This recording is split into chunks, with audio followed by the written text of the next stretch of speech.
제가 신고했습니다. 지속적으로 저를 괴롭히는 사람이 거의 100% 스토킹 다시 일어날 거라고 저는 생각을 합니다. 왜냐면 본질에서 한참 벗어난 그 처벌이었거든요, 사실은. 스토킹하던 여성 집에 찾아갔는데 갑자기 폭발물이 터졌.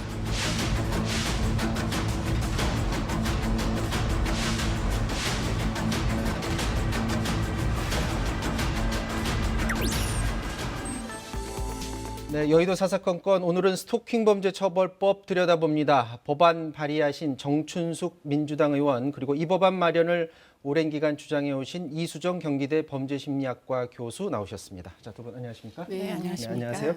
자, 이 두 분이 스토킹 범죄 예방을 오랜 기간 관심을 가져오셨었는데 이게 사실은 이전에 15대 때부터 계속해서 법안은 발의되어 왔었다고 들었습니다. 왜 그동안 이 법안이 통과가 되지 않았었던 건가요? 뭐 지금 이제 이 법이 그 발의가 되기 시작한 게 한 20여 년 가까이 되는데요. 그동안에 쭉 이제 법이 발의 안 된 그러니까 통과가 안 된 여러 가지 내용을 좀 보면 사실은 아직까지도 그 우리 사회 국회 혹은 뭐 그 사법기관들 또 여러 관련자들이 아직도 스토킹 범죄를 굉장히 가벼운 뭐 어떤 개인 간의 뭐 다툼 정도 이렇게 보고 있는 게 아닌가 뭐 이런 생각이 좀 듭니다. 예. 네. 교수님도 그동안 많이 지켜보 오셨잖아요. 뭐가 네. 문제였다고 보세요? 통과 안 됐던 게? 그러니까 아무래도 이제 이 구애 행위 아니냐라는 이제 어떤 뭐 그 선량한 뭐 경험이 없는 청년들을 괜히 그 입법을 해가지고 범죄자로 만드는 거 아니냐 이런 종류의 이제 어떤 상당 부분 우리 사회에 오랜 동안 그 생각이 되어 온 그런 이제 믿음 같은 것들이 이제 입법되는데 상당히 장애물이 됐던 것 같고요. 네. 그런데 여기서 나중에 다시 말씀을 드리겠지만 지금까지 우리 사회에서 잘 고민을 안 해본 부분은 피해자들이 느끼는 고통에 대하여 이해가 좀 떨어졌던 거 아니냐. 뭐 예컨대 가해자들은 구애라고 주장할지 모르지만 피해자는 경우에 따라서는 목숨을 잃기까지 하기 네. 때문에 사실은 그 피해 부분이 전혀 피력이 안 됐던 거 아니냐 이런 생각을 갖게 됩니다. 네. 지금 그 의원님은 이전 국회에서도 이 네네. 법안 발의하셨잖아요. 그렇습니다. 그때는 또 왜 안 됐습니까? 그때 이제 뭐 검토 보고서 2016년도 법사위 검토 보고서 보면 되게 재미있는데요. 네. 제가 그대로 한번 읽어보겠습니다. 스토킹은 행위 유형이 다양하고 단순한 애정 표현이나 구애와 구분하기 어려우며 심각한 스토킹은 형법상 폭행죄, 협박죄, 강요죄 등을 처벌할 수 있으므로 벌도 법률이 신중해야 된다 이렇게 얘기를 하고 있어요. 저 이게 나와 있는 그대로. 네. 단순한 애정 표현 구애하고 구분하기 힘들다라는 게 법사위에서 검토한 보고서네요. 예, 그렇습니다. 그러니까 왜 우리 옛날에 뭐 10번째 안 넘어가는 나무 없다 이런 식의 표현들. 그래서 이 스토킹이라고 하는 것들이 피해자에게는 굉장한 고통을 주는데 네. 피해자에 상관없이 가해자의 입장에서 이 스토킹 행위를 바라보는 거죠. 그래서 뭐 자기가 전혀 동의하지 않는데도 불구하고 갑자기 집 앞에 와가지고 몇 시간씩 서 있고 이런 굉장히 공포스럽거든요. 네. 근데 그렇게 피해자의 입장에 생각하지 않고 가해자 중심으로 생각한 사소한 뭐 애정 행각 뭐 이런 정도로 보았다라는 겁니다. 그래서 이런 이유 때문에 사실은 법이 뭐 좀 검토만 됐지 통과되지 않았다. 예, 저 그렇게 보고 있습니다. 그럼 의원님은 스토킹을 앞으로는 어떻게 우리 사회가 바라봐야 된다고 보십니까? 스토킹은 사실은 그 피해자의 삶과 일상을 완전히 통제하는 겁니다. 네. 그래서 예를 들면은 뭐 학교를 가더라도 이 피해자가 어디에 어떻게 있는지를 다 감시를 하고요. 그다음에 집에 돌아와도 몇 시에 오는지, 누구를 만나는지 이게 완전히 컨트롤되는 이런 부분입니다. 그래서 이게 뭐 적극적 구애, 애정 행위 뭐 이렇게 하는 거는 굉장히 미화하는 거다. 스토킹 범죄를 저는 이렇게 보고요. 오히려 굉장히 중대한 범죄 행위로 이 부분을 해결해야 된다고 생각을 하고 현재 더 문제는 이 스토킹을 범죄로 보지 않습니다. 그렇기 때문에 뭐 그 경범죄 처벌법에 의해서 범칙금 그래서 뭐 10만 원까지 할 수 있는 이런 정도로 다루고 있어서 사실은 가해자에게 면죄부 주는 방식이다 이렇게 생각을 하고요. 또 한 가지는 이 스토킹 범죄의 심각성은 이 재범이 굉장히 높습니다. 그러니까 대부분의 경우가 재범이니까 우리가 반복적으로 이제 진행이 되는 걸 스토킹이라고 본다고 했을 때 재범이 굉장히 많이 되고 있기 때문에 이 문제는 그 여성에 대한 폭력 범죄 그리고 심각한 범죄 행위로 굉장히 처벌돼야 되는 중요한 문제다 이렇게 봐야 된다고 생각합니다. 지금 교수님은 앞서 그 2016년 법사위 보고서 같이 보셨는데 거기에 보면 뭐 단순한 애정 표현이나 구애 이런 것과 이제 구별이 어렵다라고 했는데 네. 그럼 실제로 이제 지금 만들어진 발의되는 법안이 또 이제 법사위를 통과해야 되잖아요. 네. 그러면 법사위원들이 똑같은 논리로 또 접근할 수도 있잖아요. 이거 어떻게 바라봐야 될까요? 글쎄, 그게 사실은 뭐 또 반복될 논쟁이 될 수는 물론 있습니다만, 그러나 피해자 입장에서 보면 이걸 과연 구애와 공포스러운 스토킹 행위를 구분하지 못할까? 예컨대 여성은 판단할 주체가 되지 못하나? 이런 데서 일단 기본적으로 저는 의문이 드는 거예요. 왜냐하면 스토킹이라는 행위를 객관적으로 무슨 일이 상해나 무슨 폭력이 일어나는 게 아니잖아요. 그렇죠. 그런데 외국의 경우에도 선진국은 거의 대부분 스토킹 방지법을 왜 갖고 있겠는가 하는 걸 생각하면서 그럼 그들은 구분하기가 쉬울까 하고 생각해보면 그들도 구분하기 어려운 건 제3자 입장에서는 구분이 어려울 거는 틀림이 없을 거잖아요. 왜냐하면 무슨 상해 흔적이 있는 게 아니니까. 네. 그런데 그러면 왜 외국은 입법을 하고 왜 처벌을 하고 있는가, 어떻게 처벌하는가 이런 걸 한번 살펴보면은 그럼 답이 사실 거기에 들어 있어요. 외국의 경우에는 평균 인간, 보통 사람들 입장에서 생각을 해봤을 때 지금 상대방이 하고 있는 스토킹 행위가 합리적인 수준에서 두려움을 느낄 만한 행위를 반복하고 있느냐. 이거 뭐 성별도 필요가 없습니다. 가해자가 여성이 될 수도 있으니까요. 그렇죠. 시도 때도 없이 아침에 출근하는 새벽에도 가서 지키고 있고 밤에도 계속 지키고 있고 이러면은 사실 아무리 남성이라도 공포를 느낄 수밖에 없잖아요. 더군다나 가족들이 또 있으면은 어린 아이들도 걱정이 될 거고 그러면 그게 합리적 공포라는 겁니다. 그렇기 때문에 합리적 공포에 부합하면 처벌을 하는 거예요. 처음에는 경미하게 임시 조치를 하고 접근하지 마라. 그랬는데도 계속 접근하고 상습적으로 뭐 어기면서 계속 괴롭히고 이러면은 결국은 형사처벌도 갈 수 있는 거고요. 그리고는 그렇기 때문에 긴급하게 뭐 유치도 할 수 있고 구속도 시킬 수 있고 이렇게 법을 운영을 하고 있다. 네. 자, 이 스토킹 범죄는 이제 뭐 쫓아다니는 것만으로도 피해자들은 굉장히 괴로운데 이게 심해질 경우에는 살인으로까지도 이어지곤 합니다. 관련된 범죄를 한번 모아봤습니다. 한번 보도록 하겠습니다. 네, 2018년 서울 강서구에서 발생한 전 남편의 전 부인 살해 사건입니다. 엄마가 이제 차를 타려고 이렇게 가는데 뒤를 따라가더라고요. 그래서 차를 타려고 그 차키를 누르면 차가 이제 반짝하잖아요. 그때 뛰어가서 그렇게 범행을 저지르더라고요. 사람 붙여서 뒤를 밟아서 알게 됐고 또 한 번은 그 차에다가 GPS를 장착을 해서 이제 위치를 한 2달 정도 파악을 하고 있었던 거예요. 경찰 수사 과정에선 위치 추적기를 설치한 사실도 확인됐고요. 하지만 살해 사건이 발생하기 전까지 경찰의 개입이나 제재는 없었습니다. 2019년 경남 진주 방화 사건, 이 사건의 시작도 아닌 듯의 스토킹 범죄였습니다. 바로 따라오는 또 전화해 봐라. 바로 따라오네. 기내 아저씨 기내 봐라. 맞네. 세상에. 네, 피해자와 가족들은 수차례 경찰에 도움을 요청했지만 아닌 듯의 범행을 막지는 못했습니다. 자, 지금 두 사건을 봤는데 지금 전문가들 말은 저런 스토킹이 살인의 전조로 볼 수도 있다 이런 말을 하고 있어요. 네, 어떻습니까? 그냥 이거는 그 일설이 아니고요. 실제로 경험적인 판결문 분석을 해보면은 네. 금방 나오는 얘기입니다. 그래서 저희 연구실에서 지난 3년 동안 2017년도부터 2019년도까지 네. 살인이라는 죄명으로 검색되는 판결문을 다 뒤져가지고 검색을 해봤는데요. 네. 한 1000여 건 정도, 1000건이 넘습니다. 그래서 다 뒤져본 결과 뭐 확정이 된 경우, 죄명이 계속 유지된 경우를 이제 추적을 다 했고요. 그래서 결론적으로 무슨 말씀이냐?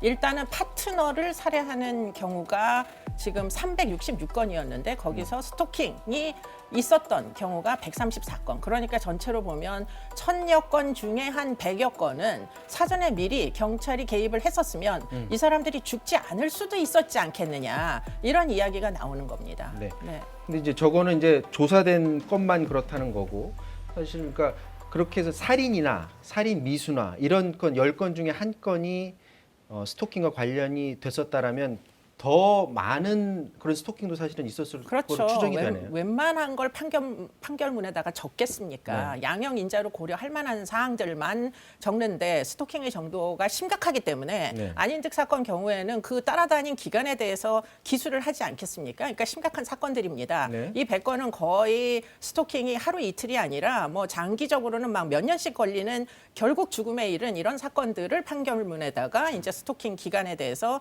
특징을 적습니다. 그런 것들만 지금 10분의 1이라는 거고요. 만약에 좀 사소한 스토킹 이런 것들까지 다 기록을 만약에 남겼으면은 그거보다 훨씬 많을 것이요. 더군다나 지금 파트너를 죽이는 경우에 우리나라의 경우에는 살인죄가 잘 적용이 안 됩니다. 여기서 말하는 파트너라는 건 무슨 뜻이에요? 부인이나 아니면 전 연인, 네. 연인이나 보통 이제 헤어진 다음이니까. 그런데 이제 그렇게 따지면은 치사가 되는 경우들이 있어요. 상해 끝에 치사가 되는 이런 건수까지 다 합치면은 그러면 아마도 스토킹이 훨씬 더 많은 비율을 차지할 거다 이런 생각을 하게 되는 거죠. 네. 이 스토킹 피해를 당한 경우에를 보면은 이제 성폭력 범죄 피해가 발생할 위험이 크다라는 그런 말이 있는데 지금 의원님이 이 전부터 이제 여성 문제에 많이 관심을 가지고서 그쪽 일을 해 오셨지 않습니까? 실상이 어떤가요? 저희 이제 2018년도 한국여성의전화 여성인권 상담소의 데이트 폭력 상담 사례를 네. 보면 그 스토킹을 경험한 경우가 한 22% 정도 이렇게 되고요. 네. 또 2019년 여성인권진흥원에서 주최한 성폭력 방지 정책 토론회에서도 보면 스토킹 피해가 있는 경우가 성폭력 그 범죄 발생률 한 13% 정도 높아진 걸로 이렇게 나타나고 있습니다. 네. 근데 이제 보면 지금 이 스토킹 범죄 신고가 점점 늘어나고 있는 거에 비해서 처벌 정도는 한 10%밖에 안 된다라고 하는 그 통계들을 볼 수 있는데요. 결과적으로 무슨 얘기냐 하면은 스토킹 범죄는 많이 발생하고 있어서 사람들이 점점 신고를 하는데 네. 그거에 비해서 처벌되는 경우는 약 한 10% 정도밖에 안 된다. 그래서 도움을 받고 있는 사람이 뭐 10명 중에 1명밖에 안 된다. 처벌이 안 되는 범죄. 결과적으로는 처벌이 안 된다는 것은 가해자가 계속해서 가해 행위를 할 수 있는 그런 여지를 남겨두고 있는 거죠. 우리 사회 자체가 스토킹 피해를 받는 사람들이 아무리 도움을 요청을 그렇죠. 하더라도 도움을 주지 않는 그런 분위기 그리고 법 체제에 있다라는 그런 현실인데요. 안인득 사건 같은 경우에도 이제 피해자 측에서 CCTV를 달고 그리고 경찰에 신고까지 했는데 아무런 도움을 받지 못했습니다. 많은 그런 스토킹 피해 사례를 보면은 이렇게 경찰의 도움을 받지 못하는 그런 사례들이 있는데요. 준비된 영상 보시고 계속해서 말씀 나누도록 하겠습니다. 네, 한 남성, 여성을 뒤쫓더니 문을 강제로 열려고 합니다. 잠금 장치를 만지작대고 서성이기도 하는데요. 검찰은 주거 침입 강간 미수로 재판에 넘겼지만 법원은 주거 침입죄만 인정했습니다.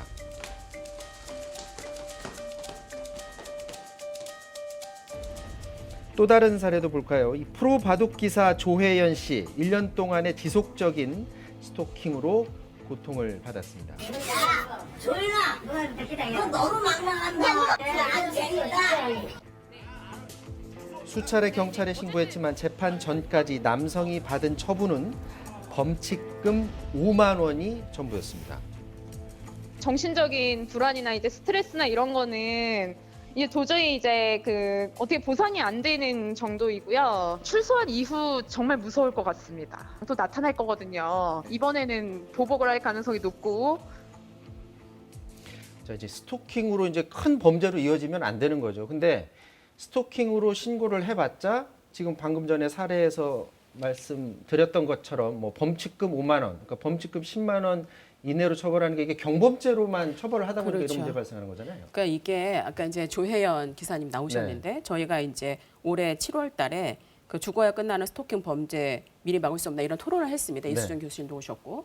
근데 그때 이제 그때도 오셔서 이제 이 조혜연 기사님이 증언을 하셨는데 정말 너무나 그 공포, 고통 이런 게 정말 느낄 수가 있었어요. 그러니까 그 불안한 거, 그러니까 이 사람이 지금은 감옥에 있지만 나오면 반드시 나를 또 스토킹 할 것이다. 그리고 그 결론은 정말 내가 죽어야 끝나는 거냐? 이런 정도 얘기를 하셨어요. 그러니까 이 스토킹 범죄의 공포 그리고 그 치매의 심각성이 얼마나 아주 심각한가 이런 걸 보고 있는데 앞에서도 말씀드렸지만 이게 겨우 경범죄 처벌법에 따른 범칙금 10만 원 이하 이러니까 결과적으로는 처벌 안 되는 거랑 똑같은 겁니다. 그러니까 이렇게 처벌이 안 되다 보니까 피해자는 피해자에 따라 너무 내가 도망 다녀야 되는구나. 내가 죄가 네. 없지만 이런 거. 처벌 안 되다 보니까 가해자는 아까 그렇지 않습니까? 가해자가 뭐 네가 신고해도 난 처벌 안 받아. 네. 이런 식의 어떤 그 뻔뻔함과 당당함 이런 것들이 범죄를 사실은 지속하게 하는 그런 아주 핵심적인 요인입니다. 지금 교수님이 보시기에도 현행법으로는 도저히 저런 범죄의 재발을 막을 수 있는 장치가 안 돼 있다고 보십니까? 특히나 이제 피해자가 반복돼서 피해를 받지 말아야 되잖아요. 그러니까 그걸 그렇죠. 보호할 수 있는 게 전혀 제도적으로 마련된 게 틈이 없나요? 네, 이게 경범죄 처벌법에는 무슨 임시조치고 뭐고 그런 게 하나도 없습니다. 그러다 보니까 결국 스토커는 상대를 괴롭히는 게 목적이잖아요. 5만 원만 내면 되는 거예요. 그렇죠. 내 돈 내고 내가 괴롭히는데 네가 웬 말이냐 이런 식의 이제 뻔뻔한 태도로 나오기 때문에 사실 피해자들이 느끼는 고통에 비해서 가해자들의 적용되는 뭐 처벌의 수위는 너무 경미하게 이 격차가 너무 큰 겁니다. 전혀 제지력이 없어요. 네. 자, 그렇다 보니까 지금 여야가 공히 지금 스토킹 범죄 처벌법을 지금 발의해 놓은 상태입니다. 지금 정춘숙 의원님이 발의하신 법안 기존에 없던 법이니까 가해자에 대해서는 무겁게 네. 벌을 내리고 또 피해자는 보호할 수 있는 법안까지 다 마련이 돼 있는 건가요? 네네. 저는 이제 스토킹 범죄 처벌 및 피해자 보호에 관한 법에서 처벌과 보호를 같이 넣었습니다. 네. 저는 이제 그럴 필요가 있다고 생각을 하거든요. 왜냐하면 처벌하는 것이 또 피해자를 동시에 보호하는 내용이 되기 때문에 저는 이제 같이 만들었고요. 네. 그래서 이 이제 스토킹 행위를 한 자에게 3년 이하의 징역, 3천만 원 이하의 벌금 이렇게 이제 기본이고요. 그다음에 흉기를 사용했을 경우에는 5년 이하의 징역, 5천만 원 이하의 벌금. 그다음에 재범을 할 경우에는 또 마찬가지. 그래서 그 지금 이제 일단은 이제 그 스토킹이라는 게 어떤 거다라고 하는 정의. 그래서 피해자의 일상을 침해하는 행위라고 얘기를 하고 있고요. 그다음에 이제 재범했을 경우에는 가중 처벌할 수 있도록 하고, 그다음에 피해자를 보호하기 위해서 임시 조치를 검사나 사법경찰관 혹은 판사가 할 수 있도록 그렇게 했습니다. 그래서 그 신변 안전 조치도 신청할 수도 있고 할 수 있도록 이제 그렇게 지금 해 놓은 상태입니다. 자, 2020대 국회 때 네. 법사위를 통과를 못했는데 네. 이번에 똑같이 문제를 삼을 수도 있잖아요. 그걸 일단은, 이번에는 비켜갈 수 있나요? 예, 지금 이제 이게 저희 이제 총선 공약이기도 하고 네. 문재인 대통령 대선 공약이기도 합니다. 근데 이제 중요한 점은 사실은 법사위에 계신 우리 이제 법조인들 주로 이제 법조인 출신들이 많이 계시잖아요. 네. 근데 그러다 보니까 여가위에서 오는 법들 혹은 여가위원이 마련한 이런 이제 스토킹 뭐 범죄라든지 이런 법에 대해서는 굉장히 낯설어 하세요. 그러니까 예를 들면 이게 이제 영국이나 뭐 미국이나 또 독일 다 있는데 우리는 예를 들면 이게 이제 가정폭력 범죄 처벌 등에 관한 특례법을 기본 골격으로 하고 있는데 이런 식의 법률적 접근이 굉장히 낯설죠. 그러다 보니까 이게 뭔가 좀 부족한 거 아니냐 이런 식의 이해가 많이 있어서 설득하는 과정이 굉장히 많이 필요하고요. 네. 그다음에 피해자가 겪는 피해의 중심으로 봐야 된다는 거죠. 제가 늘 드리는 말씀 중에 하나는 예를 들면 여성이나 아동이 법에서 권리의 주체로 우리가 인지한 적이 있는가 이 부분이 저는 굉장히 중요한 부분이라고 봅니다. 그래서 네. 피해자 중심으로 이 스토킹 사건을 본다면 사실은 그 공포라든지 피해의 정도 그리고 또 하나는 피해자 당사자만 피해를 입는 게 아니거든요. 네. 가족이라든지 친구라든지 이 사람을 돕는 사람까지 다 피해를 입게 됩니다. 그리고 아까 보신 것처럼 이게 뭐 집 앞에서 기다리기, 뭐 메일 전화하기, 이메일 보내기부터 출발을 해서 나중에는 정말 살인까지 이어지는 이런 정도의 심각한 범죄이기 때문에 저는 피해자 중심으로 그리고 각 당에서도 이걸 굉장히 중요한 지금 법안을 보고 있기 때문에 이번에는 기필코 반드시 이 법을 통과시켜야 된다고 생각하고 저도 열심히 하려고 준비하고 있습니다. 지금 법사위원들은 많이 그 동의를 해주고 있는 그런 상황입니다. 일단은 이제 저희도 그렇고 이제 국민의힘에서도 이제 법사위 지금 낸 상태고요. 이게 네. 이제 재정법입니다. 네. 그렇기 때문에 재정법이 제정이 되려면 공청회부터 시작을 해야 돼요. 네. 그래서 아직 공청회가 저희가 시작이 안 됐습니다. 그렇기 때문에 이 법이 이제 주요하게 이제 채택이 돼서 뭐 여야 간사가 이 법을 통과시키자 이렇게 이제 얘기를 하게 되면 공청회를 해야지 되고 이런 과정을 쭉 밟게 되어 있습니다.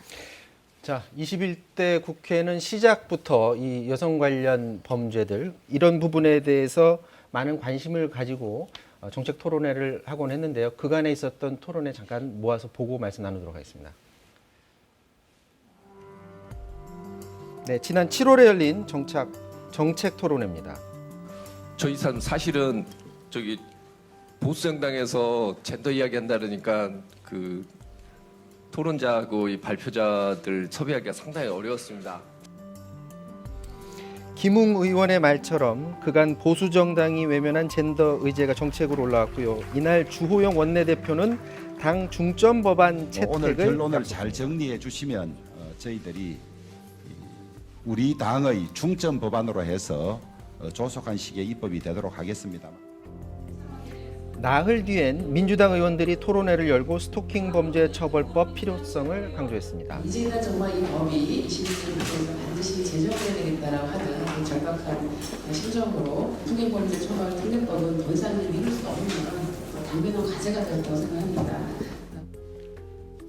자, 교수님이 지금 국민의힘에서 맡으신 직책이 어떻게 되시죠? 지금 성폭력 대책 특위위원입니다. 자, 이제 네. 특위위원으로 하시면서 이번 법안 발의하는 과정에도 참여를 하셨나요? 네, 그렇습니다. 그러면 네.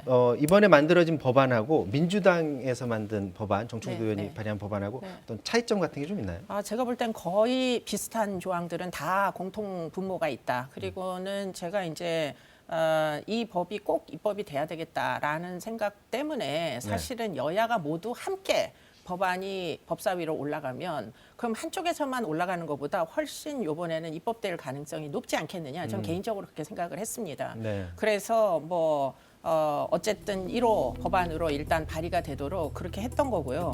그중에 이제 주요하게 좀 차이가 굳이 있다고 한다면 지금 이제 서범수 의원이 제안한 부분에는 네, 정의 국민의힘이요. 부분이 그러니까 스토킹 행위란 무엇인가를 정의해 놓은 조항이 있기는 합니다. 네. 그것만 빼고는 거의 나머지는 대동소이하고요. 네. 그리고는 이제 지금 정 의원님 발의한 그 법안 내용하고 굉장히 흡사한 부분이 지금 임시조치와 보호 조치에 대한 겁니다. 사실은 이 지금 스토킹은 아직 이제 무슨 범죄가 그러니까 행위가 일어난 건 아니에요.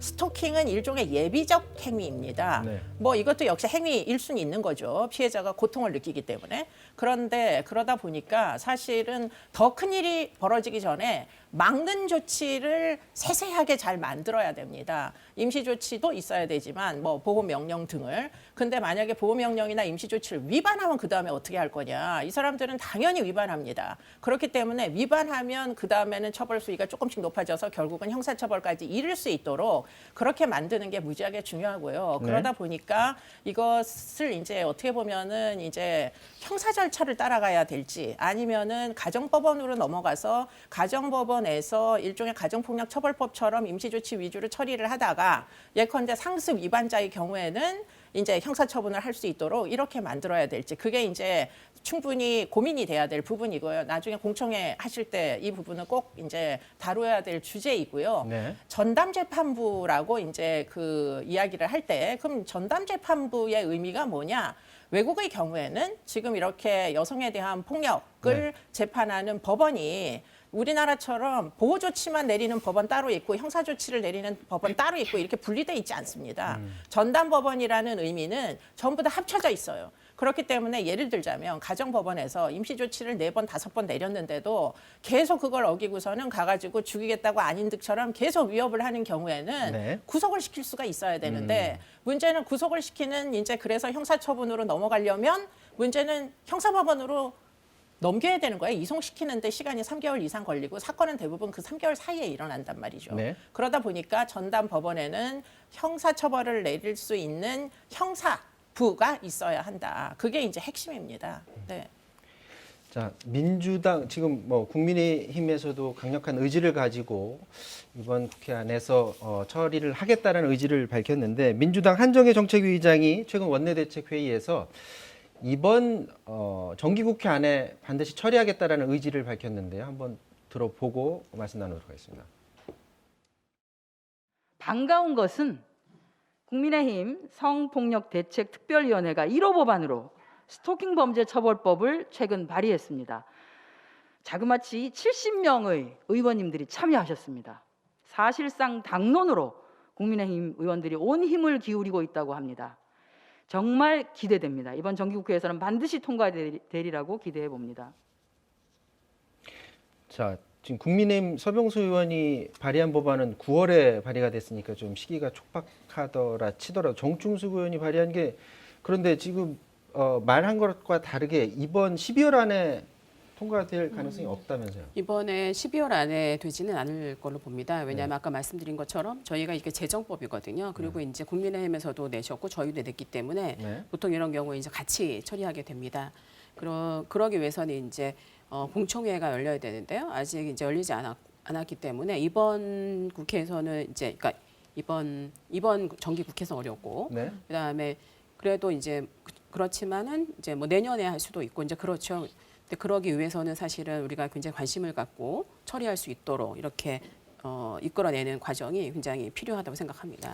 네, 지난달 27일 법무부가 이 스토킹 관련 처벌법 법률안을 입법 예고를 했습니다. 지금 두 분이 이 입법 예고안을 보셨을 텐데 그 안 자체는 어떻게 문제는 없나요? 그대로 돼도 될까요? 어떻습니까? 저는 이제 좀 아쉬운 점이 현장에서 이제 현장에도 좀 물어보고 그랬는데 좀 굉장히 아쉽다 이런 얘기를 많이 하고 있는데 이유는 뭐냐 하면 그 첫 번째로는 이 피해자의 의사에 반하여 이렇게 되어 있어요. 피해자의 의사에 반하여 반복적으로 그러니까 정당한 이유 없이 이렇게 이제 똑같이 이제 국민의힘과 같은 얘기를 하고 있는데 사실은 피해자의 의사에 반하여라고 하는 것이 반의사불벌죄로 간주되기가 굉장히 쉽고요. 그러면 피해자 그다음에 또 한 가지는 그 지금 얘기하고 있는 것처럼 그런 부분들이 굉장히 아쉬운 점이 있고 또 한 가지는 아까 앞에서 말씀드린 건 피해자를 직접적인 당사자에 한정했다는 거죠. 그런데 사실 이 스토킹 피해자를 도와주는 친구, 뭐 가족 이런 사람까지 굉장히 많이 해치는 경우가 많이 있습니다. 예, 그래서 그런 것도 굉장히 좀 아쉽다라고 하는 부분들. 그래서 이 부분이 굉장히 더 보충이 되어야 된다라는 생각을 하고 있고 또 하나는 그 재범과 관련해서 재범하면 더 가중 처벌한다라고 하는 거를 저는 꼭 필요하다고 보는데 제가 이렇게 얘기를 하면은 이제 보통 그 법조인들이 이렇게 얘기합니다. 예를 들면 당연한 거 아니냐. 범죄를 저지르면 가중 처벌하는 거 당연하지 이렇게 얘기를 해요. 그런데 실제로 제가 가정폭력 범죄 처벌에 관한 특례법이 현장에서 집행되는 과정을 살펴보니까 이 가중처벌 조항이 없다고 하니까 가중처벌 안 하는 거예요. 제가 정말 깜짝 놀랐습니다. 그래서 이 스토킹 범죄 처벌에 관한 법률에서도 가중처벌 조항이 꼭 들어가야 한다. 그리고 아까 말씀하신 대로 이것이 이제 여러 차례 반복될 경우에는 반드시 형사처벌할 수 있도록 하는 부분들이 더 보충되어야 됩니다. 그렇지 않으면 그 처벌 받아도 뭐 그냥 벌금 내면 되거나 아니면 뭐 상담 받으면 되거나 이런 식으로 생각하기가 굉장히 쉽기 때문에 처음 얼마 정도는 뭐 그렇게 계도할 수 있는 부분이 있다. 그러나 그렇지 않은 경우에는 형사처벌 강력하게 한다. 그다음에 피해자뿐만 아니라 주변 사람도 보호해서 실질적으로 피해자를 보호한다. 예를 들면 가해자가 너무나 괴롭히니까 학교를 그만두고 지방으로 도망을 갔어요. 그랬더니 거기까지 따라가는 거예요. 그래서 가족을 괴롭히고 결과적으로는 부모님한테도 굉장한 상해를 입혔거든요. 주변 사람들도 괴로울 수 있으니까 그것까지 다 포괄해서 보면 그럼요. 이 주변 사람을 괴롭힘으로써 이 피해자를 괴롭히고 이 피해자를 찾아내는 이런 방식으로 스토킹을 하거든요. 그래서 이 부분까지 포함이 되어야 한다라고 생각합니다. 자, 이 교수님은 어떤 부분을 좀 보완해야 된다고 보십니까? 네, 지금 말씀하신 그 반의사 불벌죄 이건 뭐 가정폭력 처벌법에도 저는 개인적으로는 반의사 불벌죄를 폐지해야 된다 이렇게 생각을 하고요. 그러면 이제 반의사 불벌죄를 폐지할 때 뭐 합의를 해주면 현저히 형이 줄어들거나 아니면 고소를 취하해버리면 사건이 안 되거나 이러면 예컨대 뭐 좀 더 이렇게 그런 쪽으로 계속 이제 강요를 할 가능성이 높잖아요. 그래서 만약에 반의사 불벌죄를 폐지를 해버리면 오히려 부작용이 생기는 거 아니냐. 나중에 마음이 변했는데 처벌은 계속 가면 어떡하느냐. 이런 이제 문제가 있을 수 있는데요. 그럴 때 외국의 경우에는 어떻게 하느냐. 반의사 불벌죄를 적용하는 게 아니라 외국의 경우에는 재범 위험성을 평가시킵니다. 그렇기 때문에 뭐 보호관찰관 등 뭐 판결 전 조사, 결정 전 조사에서 재범 가능성이 있는 경우에 좀 더 엄벌하도록 그리고는 지금 아마 발의한 그 법률들 중에 재범의 경우에 가중하도록 이렇게 이제 발의된 법률도 있는 것 같아요. 그렇기 때문에 충분히 그런 이제 재범 위험성에 대한 평가를 하면 그러면 굳이 피해자의 의사를 가서 물어보고 또 피해자의 의사를 접기 위해서 강요를 안 해도 결국 제3자, 뭐 사법기관의 전문가들이 보고 이 사람은 진짜 병적으로 과거에도 아닌 듯 사건에서 보시다시피 사실은 계속 반복되고 있구나라고 확인만 하면 그럼 처분을 받을 수가 있어야 되겠죠. 네. 우리가 그동안의 이제 경험을 토대로 보면 이게 법이 만들어져도 이게 이행되는 과정에서 예를 들어서 법원에 넘어갔는데 법원에서 판사가 판결을 할 때 여기 3년 이하 징역이라고 해놨는데 벌금 돈만 내고 끝나게 한다든지 네. 징역형을 안 내는 그런 관례가 계속 쌓이게 되면 법만 만들어 놓고 효과가 또 없을 수도 있잖아요. 네. 그럼에도 불구하고 일단 법을 만들고 추진해서 사회 분위기를 바꿔 나가야 된다는 게 중요하다고 보시는 겁니까? 네. 그럴 경우도 사실 충분히 예상할 수 있을 있는데. 수 있죠. 그래서 지금 이제 국민의힘 법안 중에 스토킹 행위란 이렇게 정의 부분을 넣은 이유가 네. 아마도 틀림없이 이 스토킹 행위가 뭔지를 인지를 잘 못하는 분들도 계실 거라는 거예요. 대다수의 국민들도 잘 이해를 못하실 수 있지만 사실은 법조인들도 잘 모를 거기 때문에 그럴 때마다 지금 그 법률 안을 꺼내 보시면서 이런 것들이 고통을 유발할 수 있는 행위이기 때문에 그래서 고소를 했나 보다라고 인지하실 수 있게 그 정의 부분을 정말 제가 생각할 때는 쓸데없는 그 부분이라고 생각하는데요. 외국의 경우에도 그런 이제 정의를 이렇게 길게 안 하는 법률들이 굉장히 많습니다. 네. 그런데 우리 경우에는 지금 각 이제 그 당에서 나온 법률들을 보면 정의에 굉장히 애를 많이 쓰고 있어요. 네.